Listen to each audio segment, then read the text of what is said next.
you for tuning into the GSMC Dead Ball Sports Podcast, brought to you by the GSMC Sports Network. We have a great show for you today. We will be covering the Commanders-Eagles Thursday Night Football game tomorrow. We'll discuss the Anthony Richardson situation as he returns as a starting quarterback of the Indianapolis Colts. The Klay Thompson's return to Golden State. We'll discuss that as the Warriors beat the Mavericks with Steph Curry's late show yet again. We'll discuss the Aaron Rodgers comments on potentially coming back in 2025 on his weekly edition on the Pat McAfee show. And please stick around for the end of the show. I'll be giving you some of my this segment, I'm going to talk about the USA Jamaica Nations League preview for the Nations League tie coming up. Mauricio Pochettino's first competitive game since becoming manager of the U.S. men's national team. So I'm going to discuss that one there. If we start off, if you have a question during the show, we want to hear it. Your input is a big part of what makes this show successful, and we thrive on your energies and insights. Whether it's a quick comment, a thoughtful question, or an opinion you just have to share, please don't hesitate to drop it in the chat. And if you want to make absolutely sure your message stands out and gets featured on the show, there's an easy way to do that. Just use the super chat button at the bottom of the chat box to send in your super chat.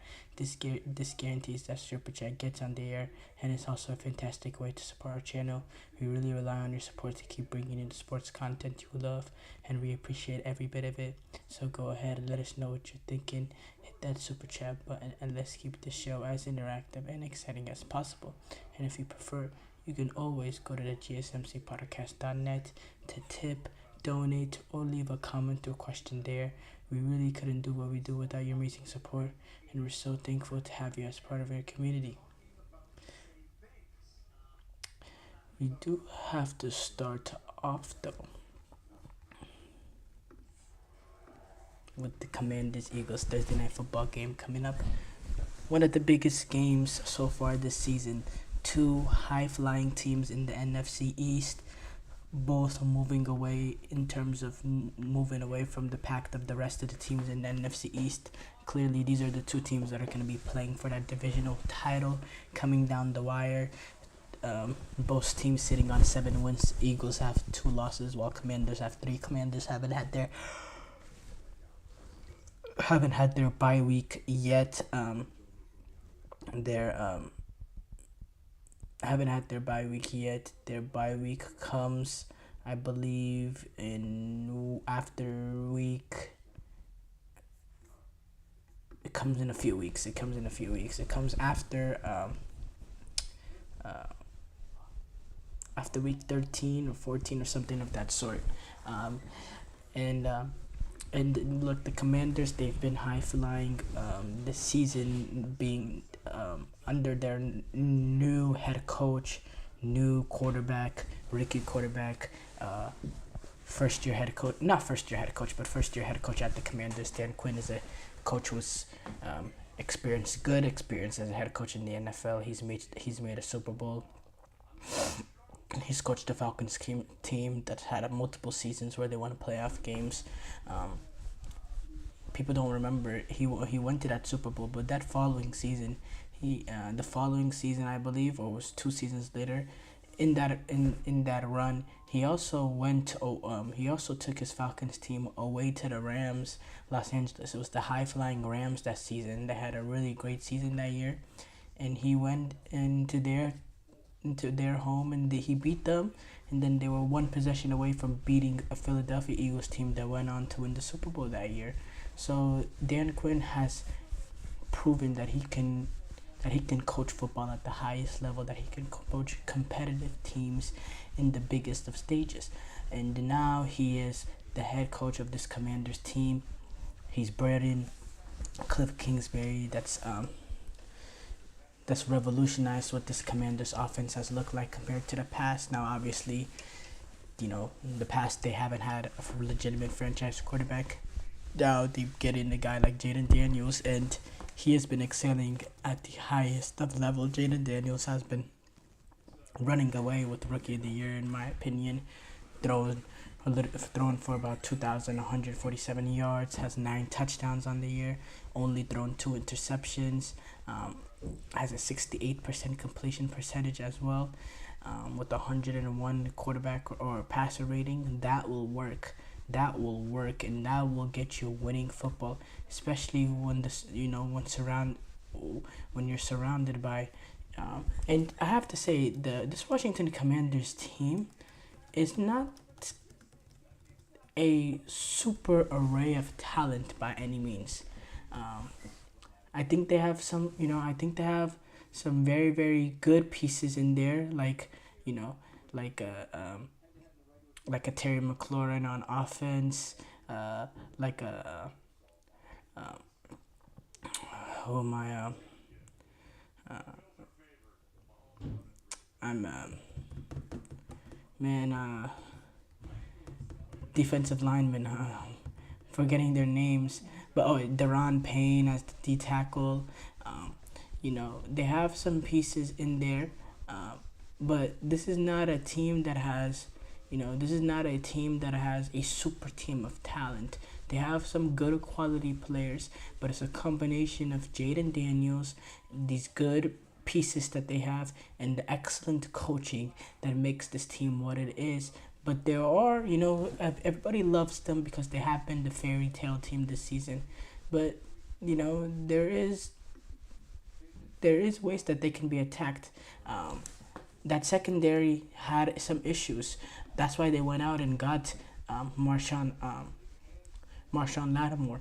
I believe Marshon Lattimore can change it because I still think he has some good football in him. But that's gonna be something that remains to be seen. That would be something that remains to be seen. And I do question some of their wins this season. Now they're won 7 games. They've only lost 3, but they've beaten up on some pretty bad teams over this season. And yeah, so defensively, through the 10 games, they rank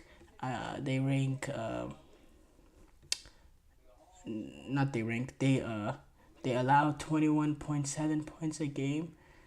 Not, that's solid. That's in the upper echelon of defenses in terms of team defenses. That's a really good number. And then they have that rookie quarterback being able to run that offense and make them a team that's difficult to beat. They take advantage of the teams that they're supposed to take advantage of, and then against these teams with a little bit more quality, like a Pittsburgh Steelers, like a Baltimore Ravens. They did have a good win against the Cincinnati Bengals, but again, there's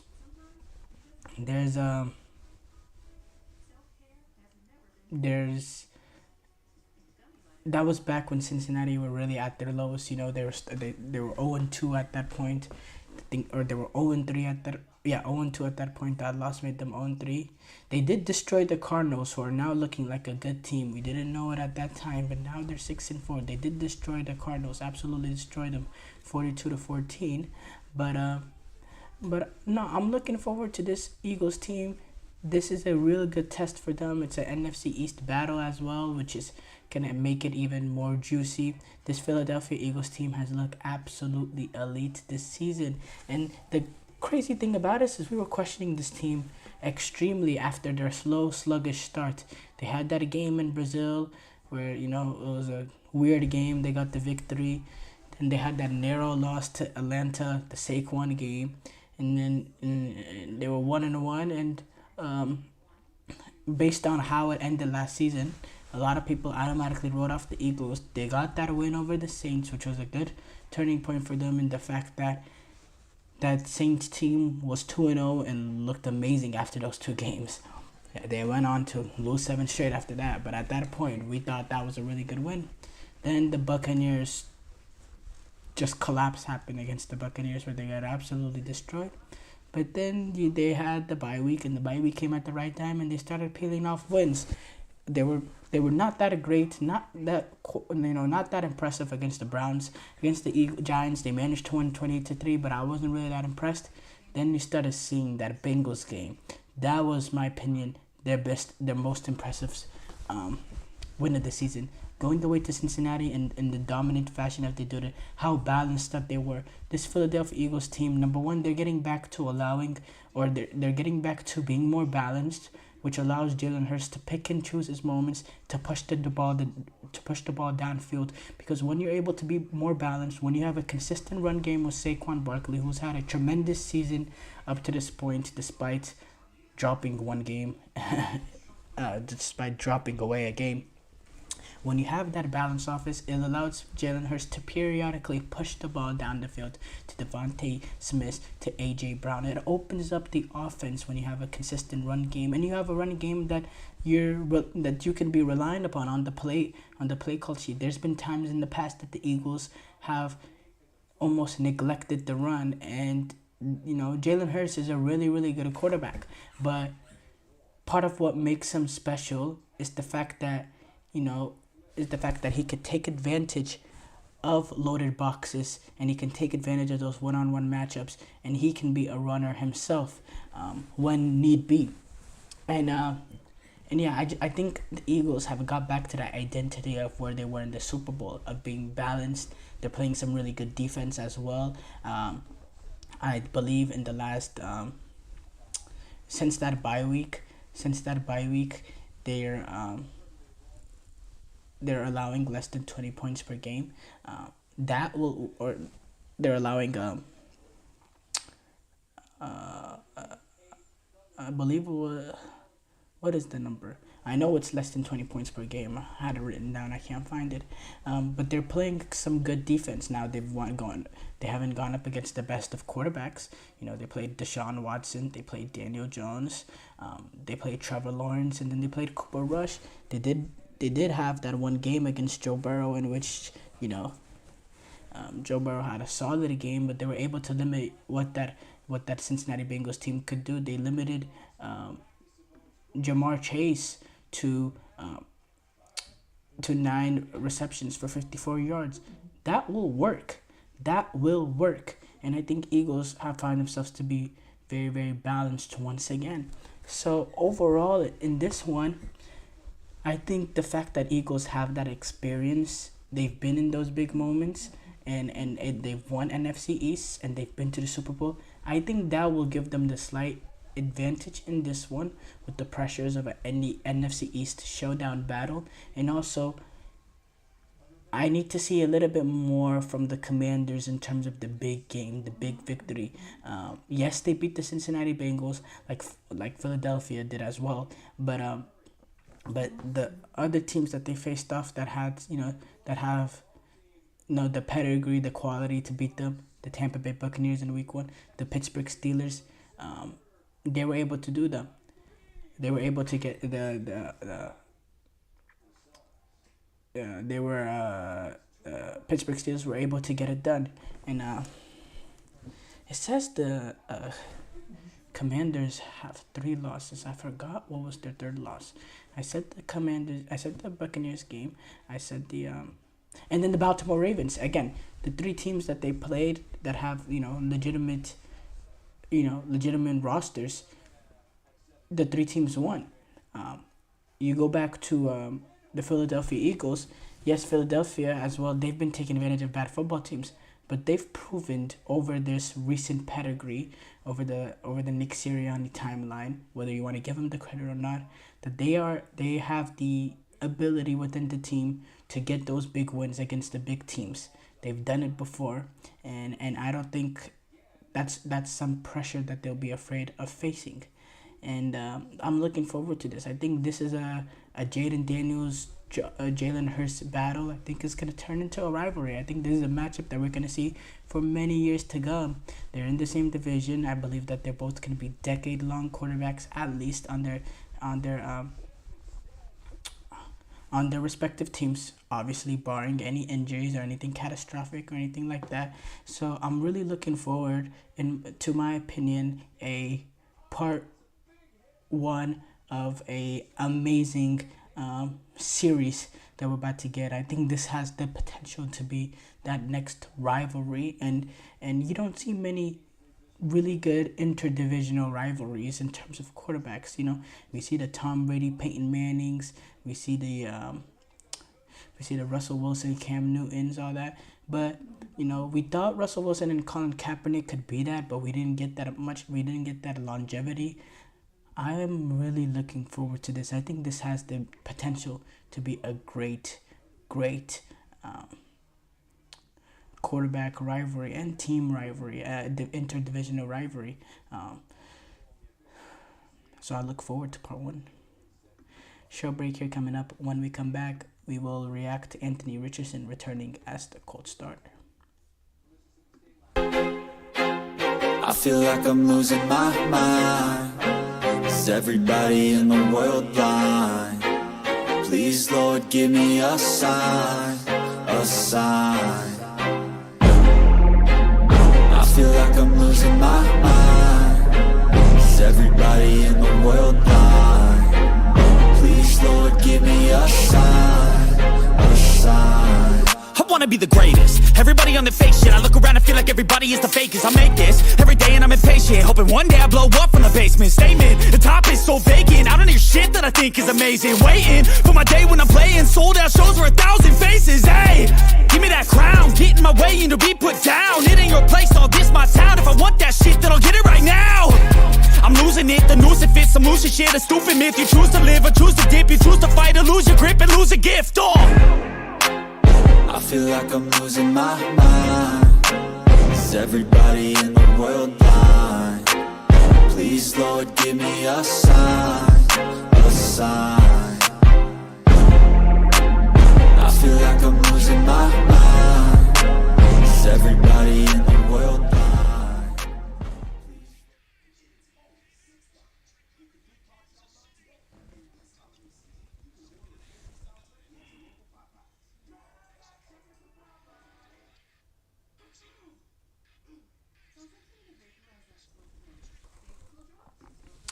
Before the break, we discussed the Commanders-Eagles Thursday night football game. We previewed that game.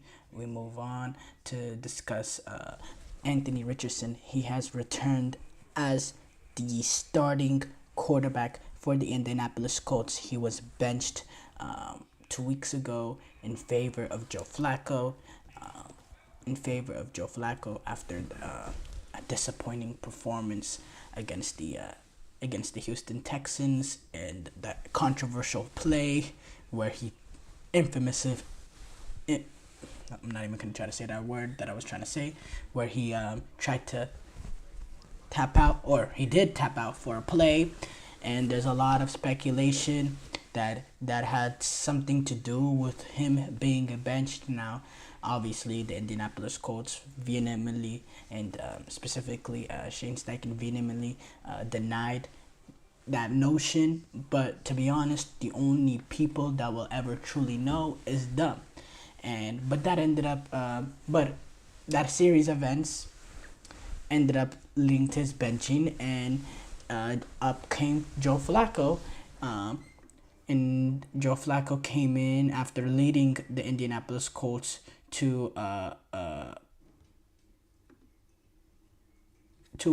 couple victories earlier this season, against some good teams as well, or against one good team in the Steelers, and he also had a really good game against the Titans as well, where they were able to get another victory. Shane Steichen, he decided to make a switch after going 4-4, and it was a move at that time that I thought could do the Indianapolis Colts some good, because if you looked at it, up to that point they were 4-4. All 4 games that they lost, number one, was with Anthony Richardson as the quarterback at that point, right? And every single game that they lost was a 1-possession game. So they're 4-4, but every game that they're losing is a 1-possession game. So there's some room for improvement there. And then you want to analyze Anthony Richardson's performances. They've been garbage. They have been garbage. He has a you look at the statistics he has this season. His completion percentage is 44%. That is one of the worst in the history in the NFL for how many passes he's thrown up to that point. I don't have the exact stat, but that is a historically terrible statistic right there. 44.4 passer rating. He's thrown for 958 yards in those 8 games. He has 4 touchdowns, 7 interceptions, 57.2.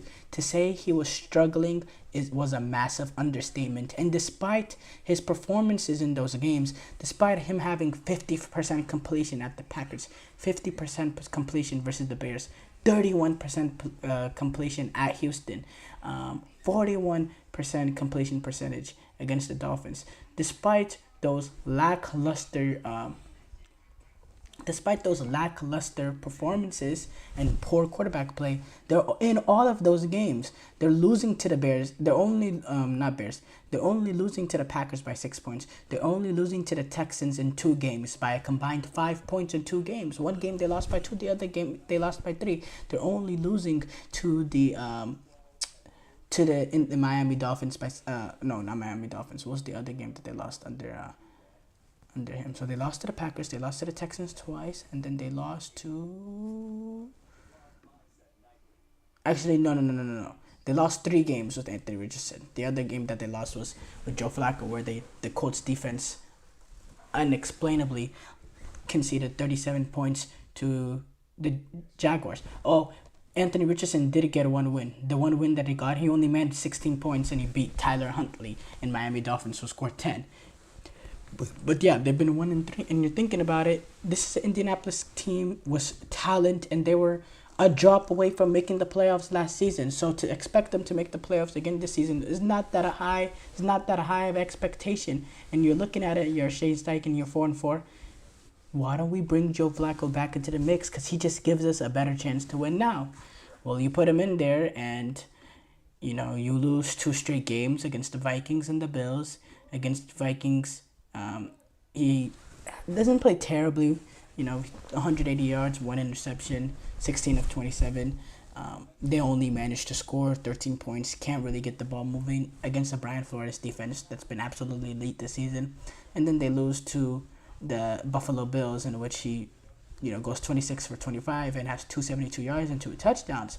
But he throws 3 interceptions. That's the thing with Joe Flacco. Even last season, when he was coming in for the Browns, he did throw a lot of interceptions. He will gamble, and they ended up losing that game 30-20. And to be honest, they were never really, they were in it, but they were never really in it. You never believed that they were going to be able to get that victory, and now the Colts being at 4-6, which I still don't think is a horrible position to be in. I still think you're not even, I wouldn't even say it's an outside shot. I still think you have a legitimate shot at that 7th seed. Yeah.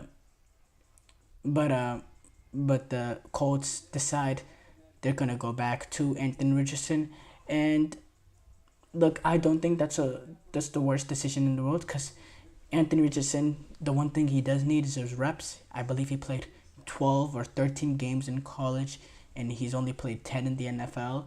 And so he does need reps. And if you're in a position where you believe the season is practically over, of course you put him in there.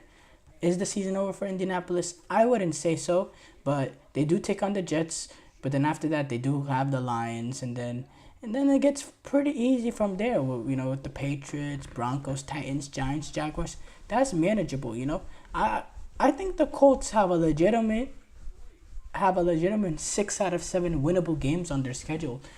Detroit is out of the out of the realm of possibility, but the other 6 games, I think they have a legitimate shot in there. So I was a little surprised that they, because in my opinion, moving away from Joe Flacco is almost conceding this season.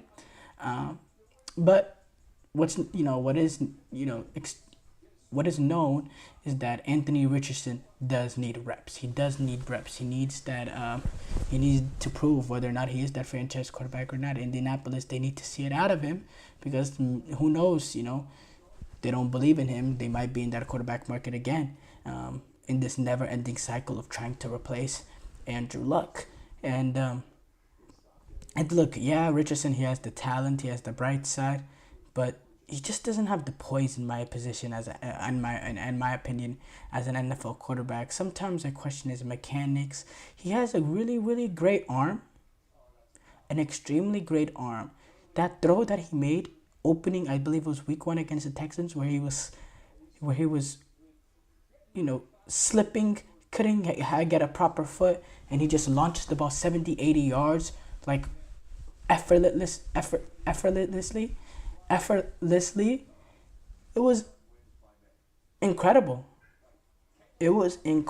And he makes those throws, Then he goes where he just you put him in shotgun, and he's struggling to read a basic defense and go through the progressions like a basic NFL quarterback would. And it's there's a big high ceiling, but there's an extremely low floor as well. There was a stat line, actually. It was during that Texans game. I believe he was something like 2 of 15, but he had 98 yards and a touchdown. It really defined Anthony Richardson in one stat line, and right there. At that point in the game, obviously, he didn't finish that Texans game with that stat line, but there was a period in that Texans game where he was like 2 of 15, but he had 92 yards and a touchdown. It was a great representation of, the inconsistencies and the fact that Anthony Richardson does have extremely high ceiling but extremely low floor. Short break here coming up. When we come back, we'll react to Clay's return to Golden State as the Warriors beat the Mavericks. Looking for your daily fix of sports talk without having to pay for it? GSMC Sports Network is available on YouTube. Just search GSMC Sports Network. Get your fix of daily sports talk shows on YouTube, absolutely free.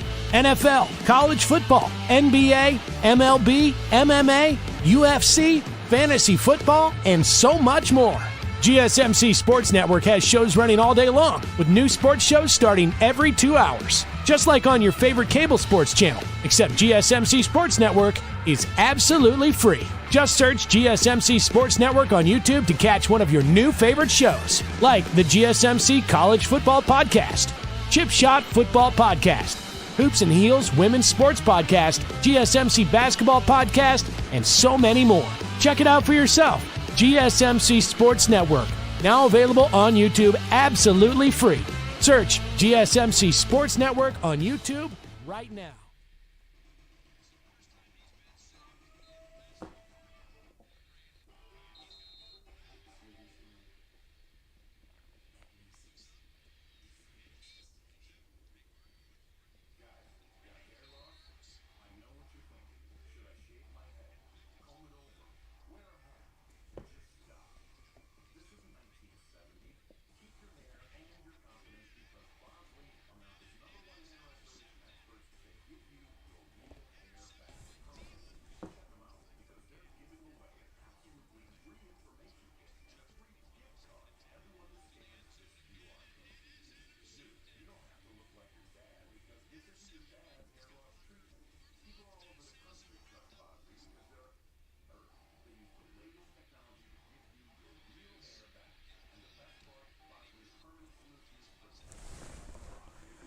Before the break, we discussed Anthony Richardson returning as the Colts starter.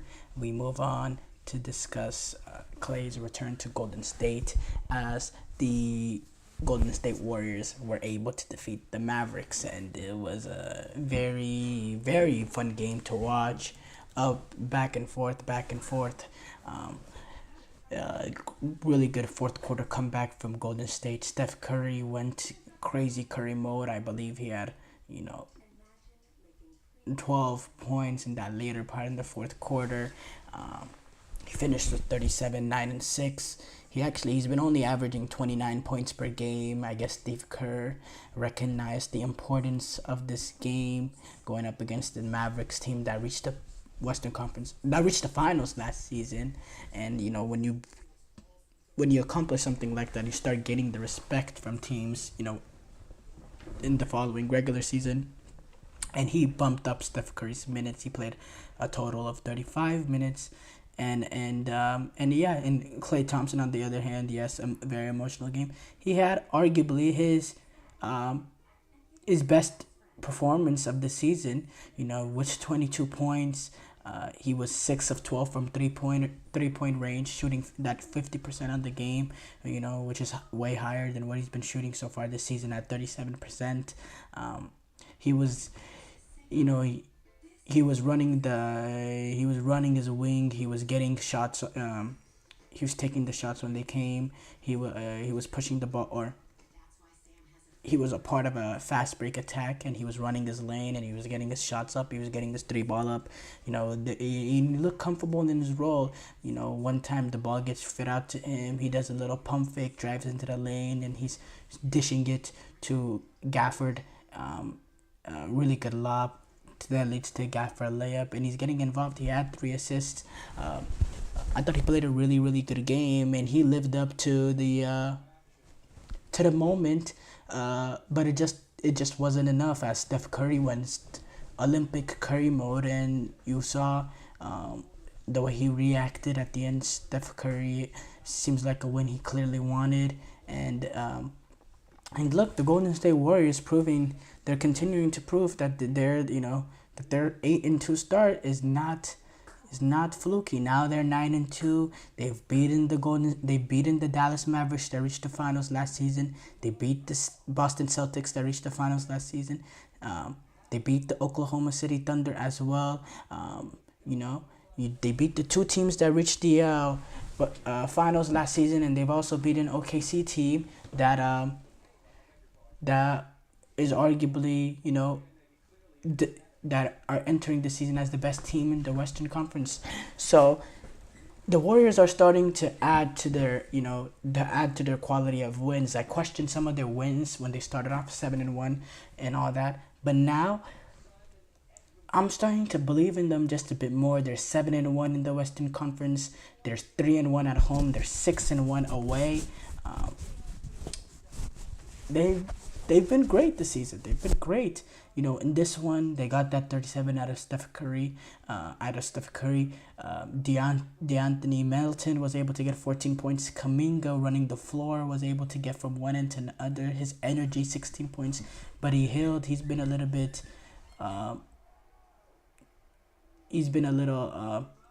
in the last few games, hasn't been at his best, but he was back. He got 14 points, despite him only shooting 2 for 8 for 3-point lane. He found other ways to get a bucket. He was 6 from 13 in the field, despite going 2 of 8 from the 3-point lane. And if Buddy Hield can figure out a way to be effective, even when his shot is not going down, that gives the Warriors an extra outlet. That's just it. It's hard for me to think that they're not legitimate contenders again. Now, they're not reaching the finals. And to say they're reaching the Western Conference Finals might be a little irresponsible as well. But this is a team, definitely, you're a team like the Denver Nuggets, you're a team like the Los Angeles Lakers, you're a team like the Oklahoma City Thunder, like, the Phoenix Suns and how good that they've looked this season. You'd be slightly concerned about the Golden State Warriors. You should be slightly concerned about the Golden State Warriors because they're playing some really, really good some really, really good basketball. They're moving the ball. They're moving the ball quickly. They're hitting shots. They have a good balance of being able to push the floor and also have a good half-court offense in the way how quickly that they move the ball, and then and then they have their moments where they can push the ball with Jonathan Kuminga and get to the basket. They have different ways that they attack. They can go small as well. They can bring in GP2 and they can go a bit more small. They did that against Oklahoma City Thunder when Chet Holmgren got injured. They have different ways that they can attack teams. They're defensively back to their elite ways. And the thing with Golden State is, every time they have had a legitimate team, the defense has to be top par. It needs to be in the top 5. They're as a unit, they're all locked in defensively. They're all bought in, and they're right now they're ranked 3rd or 4th in terms of team defensive rating in the NBA. That will work.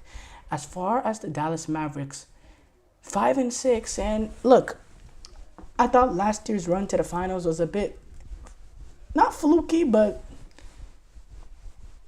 I didn't believe in it. I didn't think that this is like the start of something special with this Dallas Mavericks team.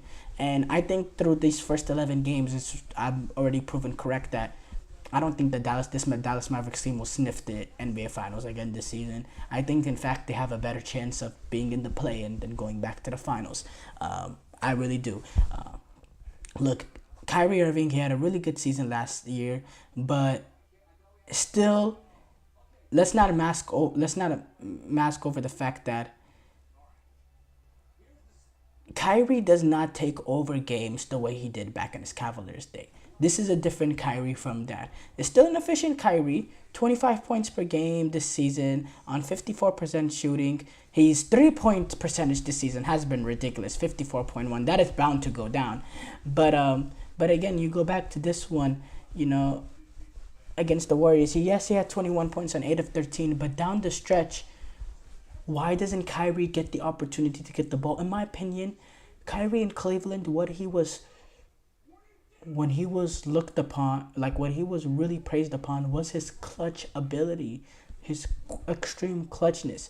But Luka has the majority of the ball down the stretch, and Luka's decision making down the stretch this season has been very, very questionable. Some of the shot choices, sometimes he's just hanging the ball too much, trying to do too much, and I think Kyrie's almost a little bit not saying lack of personality. I believe he has personality, but lack of just give me the ball, I'm gonna do it. You know what I'm talking about? That is affecting how the Mavericks are right now, because in my opinion, Kyrie should have a lot more of the opportunity to have the ball late in games than what we're seeing. I think him and Luka should be able to split 50-50. It's not been 50-50. I don't know what the usage rates are exactly in these clutch situations, in these 2-minute situations, but you're watching it, you're seeing the eye test. So Luka's having the ball in majority of the time, and you're seeing bad decision making game in, game out from this Mavericks team, and they're just missing that something that this team doesn't have that last year do. I can't really put word to it right now. I have to say I can't really break it down exactly, but there's something about this Mavericks team that's off, and for me, they are definitely not in a legitimate contender out of the Western Conference to reach the finals this season. I think Golden State is a better team than them. I think the way Phoenix has been playing, I think Phoenix is a better team than them. The way that they look now, being managed by Mike Budenholzer, I think OKC is a much better team than them. Denver, I want to see a little bit more from Denver. I think the Lakers are a better team than them as well. I think Grizzlies are also, Grizzlies and Mavericks, I think they're about in the same realm. 5-6 through 11 games, sitting 12th in the Western Conference. They have a lot to work on. There's a lot for this Dallas Mavericks team to work on, and I'm very, very interested to see how they fix their issues, how Jason Kidd fixes the issues that this team is currently facing. Short break here coming up, and when we come back, we'll react to Roger's comments on potentially coming back for 2025.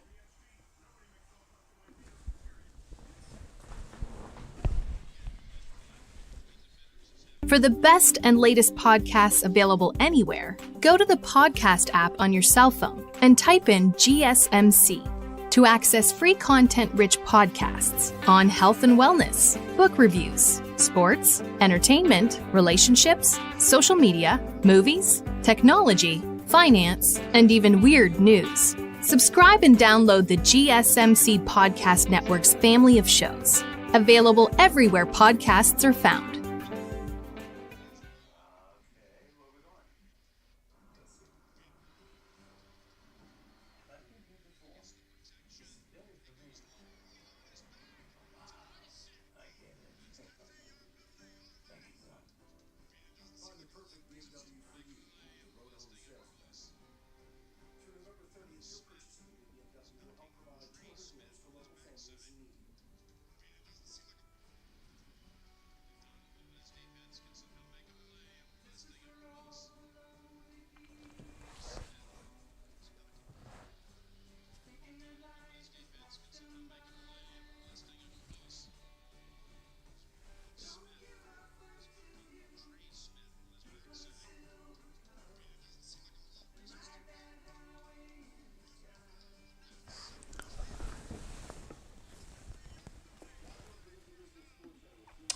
before the break, we discussed Clay's return to Golden State as the Warriors were able to defeat the Dallas Mavericks.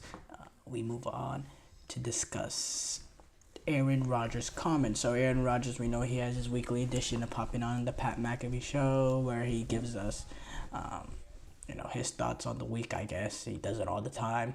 And this time around, when discussing potentially playing in 2025, we know Aaron Rodgers. He has his moments where he's can be very, very. What's the word? Can have some very, very headline generating quotes where he, is like halfway in, halfway out. He did it year in, year out, going back to the Green Bay days where he'd give comments where he was, where he leave the door open for anything, we'll see. I'll have to talk to this, I'll do this, I'll do that, I'll see how I'm feeling, blah, blah, blah. I think this is one of his more straightforward answers in where he says, I think so, yeah.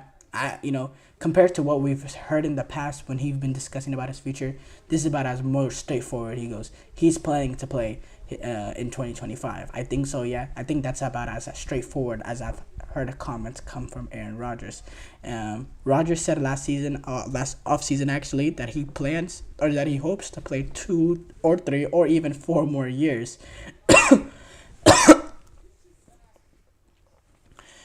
2 or 3 or 4 more years. He said that last offseason. So obviously this comment shouldn't come a great surprise, and when he was asked whether or not this 3-7 start has changed his feelings, he said not really for the negative, not really, no. He also went on to say, I'm not playing as well as I would have liked to play for sure. The beauty in the game is it's a team game. The frustrating part is that if you're a great competitor, you hold yourself to the standard that's not unrealistic. And I had reached that standard this year. They are 3-7. They got completely destroyed by the Arizona Cardinals.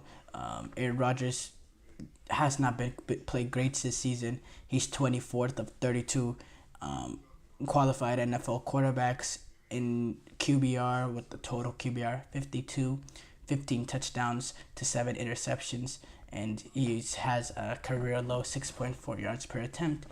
He's not had a great year by his standards, coming off that torn Achilles. Him at the ripe age of 40 years old.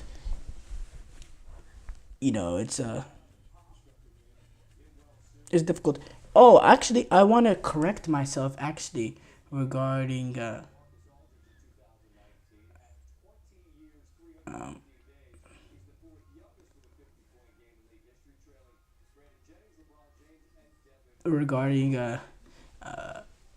Pat McAfee show comments.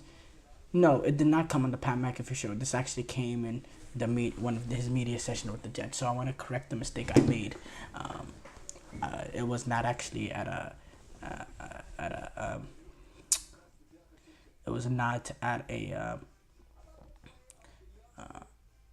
the Pat McAfee show. It was one of his, on one of his media sessions with the Jets. But what he says does not change doesn't change exactly what I'm trying to say. There's no real surprise there, and he is coming off I have a little level of sympathy in the fact that he is coming off a torn Achilles, and in my opinion, he hasn't been great this season, but he has not been god-awful. To say he's been god-awful, I wouldn't go that far. I thought he had some decent moments this season. That Patriots game, talking about the first Patriots game, I thought he played a really, really good football game. I thought he's had certain moments this season. Certain times he's struggled. He's thrown 7 interceptions, which is almost unheard of for Aaron Rodgers. For Aaron Rodgers to throw 7 interceptions to 10 games is Aaron Rodgers that prides himself on taking care of the football. He has a ridiculously great touchdown interception ratio. before the season. I'm assuming the season is ruining that for a bit, and the Jets, they've stunk. They've won one game away. They're 1-5 away, and the defense has been as great as it's been in the last couple of years. The offense can't generate anything. They're getting limited to 6 points by Arizona, 15 points by Pittsburgh, 17 by the Vikings, 9 by the Broncos, 19 by the Jets.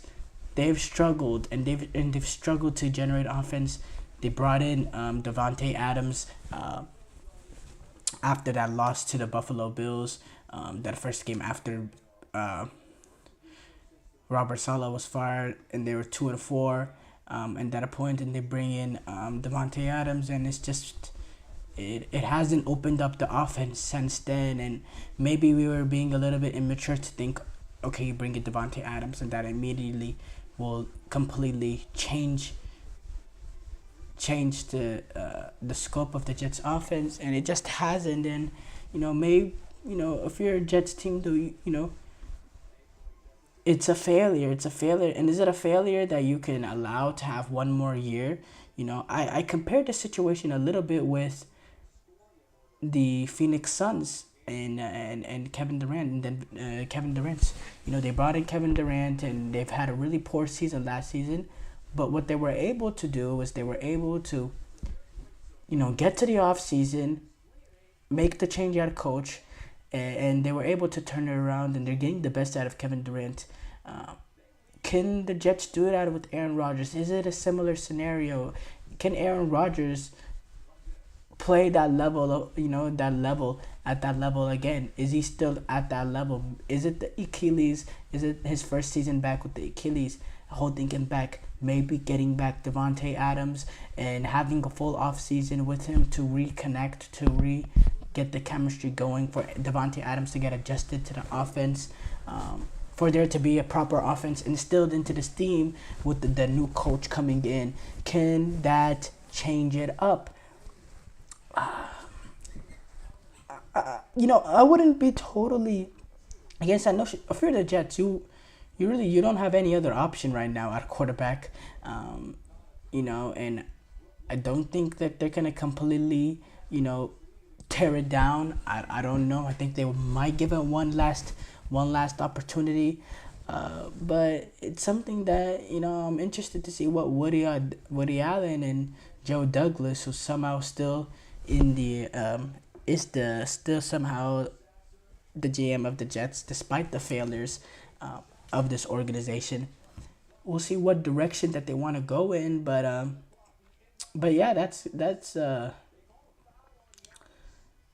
very drama-filled scenario right there, and yeah, who knows what will happen? Who knows? It is a little bit of a mess. It's a really, really big mess, actually, not just a little bit. Show break here coming up. When we come back, we will do a Nations League preview of the U.S. men's national team taking on Jamaica.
Before the break, we discussed the Rodgers and his comments on potentially coming back in 2025.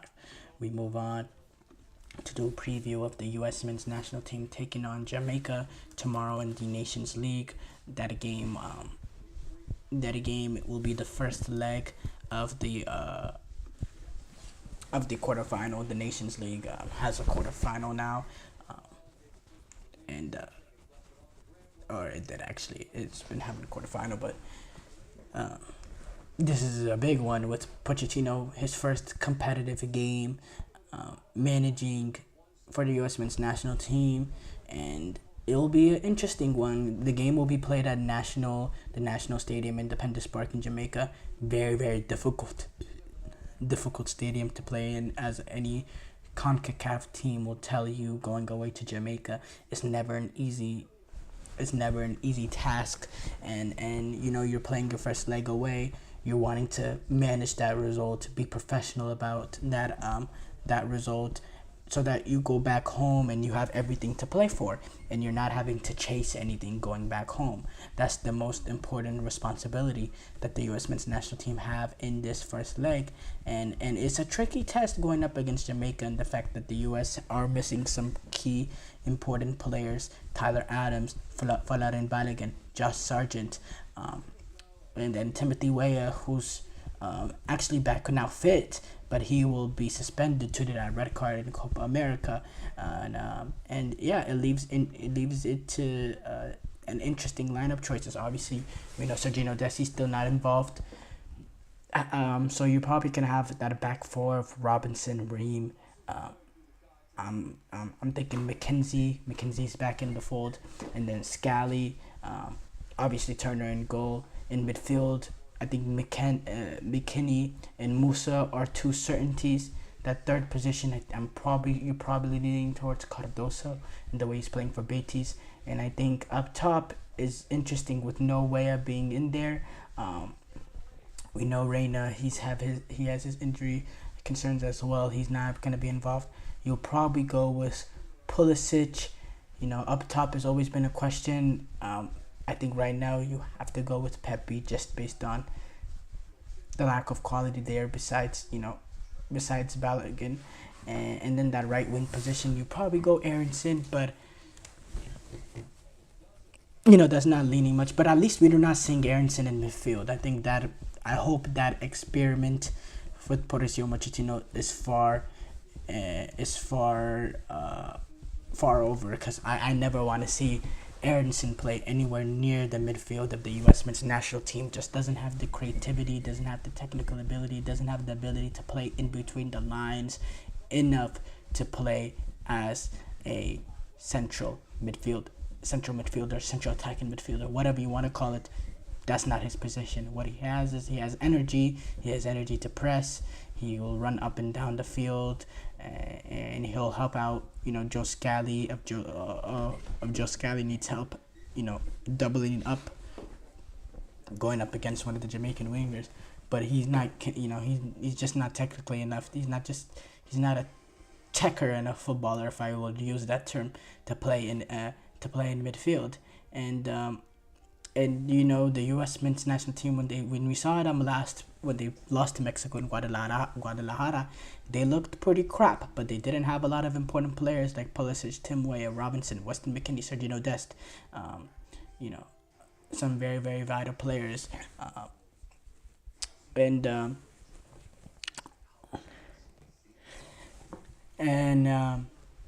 so this is gonna be important, and I think Pochettino will treat this important because it is a competitive game, and I want to see who's gonna step up and attack with Balogun not being there.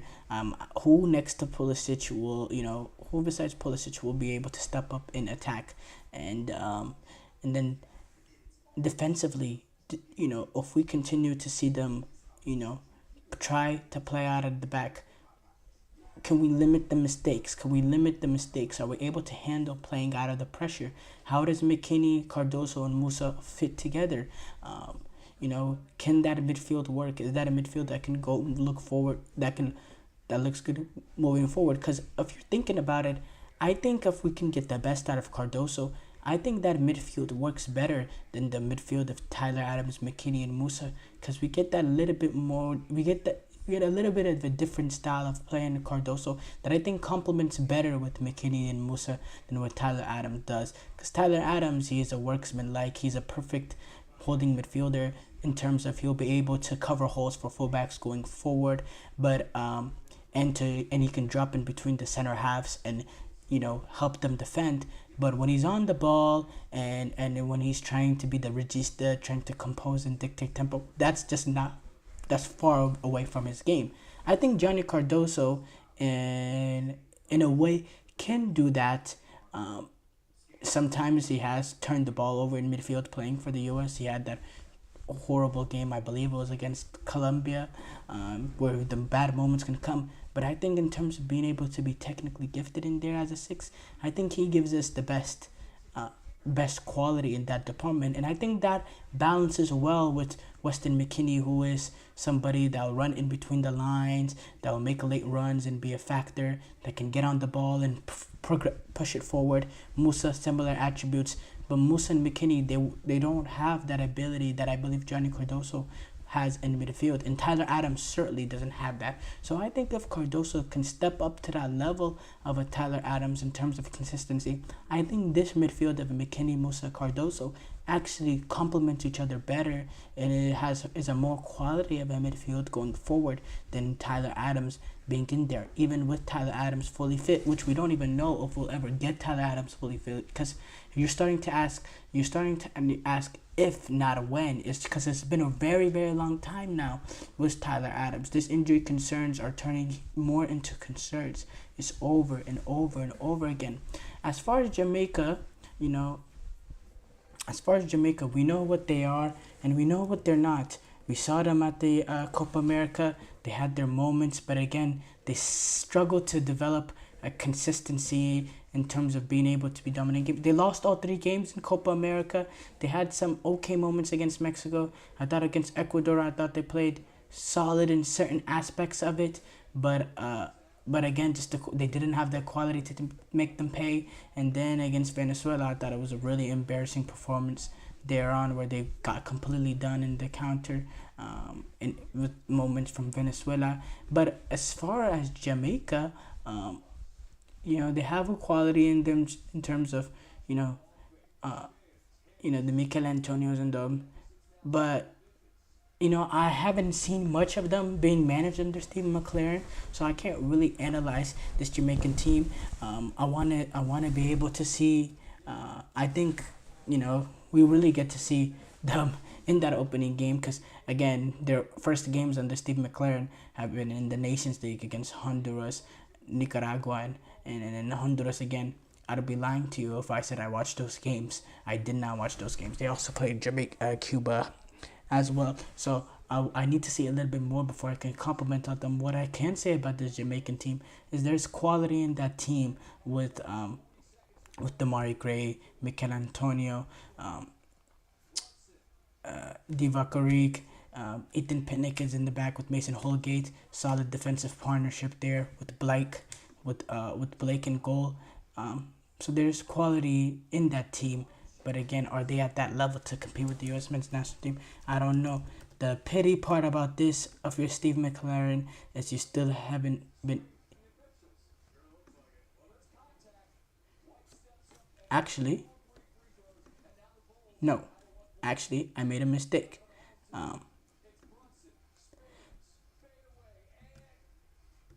Leon Bailey is back for playing for Jamaica. I thought he didn't end his exile. It seems like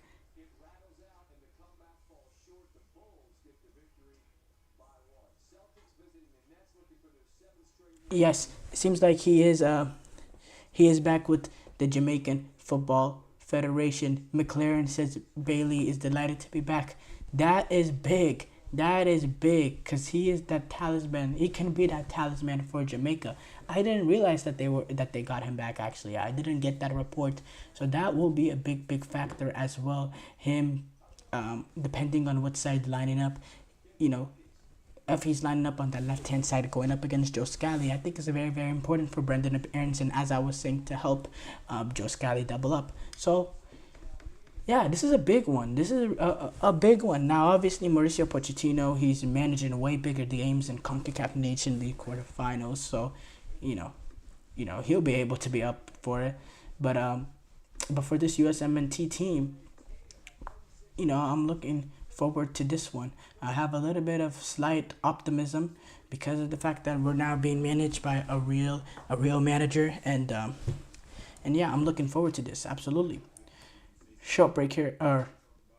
Thank you for tuning into the GSMC Dead Ball Sports Podcast, brought to you by the GSMC Sports Network. Your support means a lot to us, so please remember to subscribe to the show and leave a positive review. It really does make a difference. We also invite you to follow us on Facebook, Twitter, TikTok, and Instagram for more content and updates. So thank you once again, and have a wonderful, wonderful day.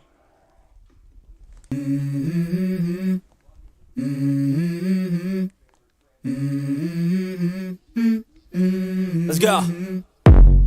I wake up to a little bit of drool on my pillow, feel like it's gonna be a bad day. Yeah, I'm tired of shit, and the coffee ain't hit yet, damn, ain't that great. I don't wanna go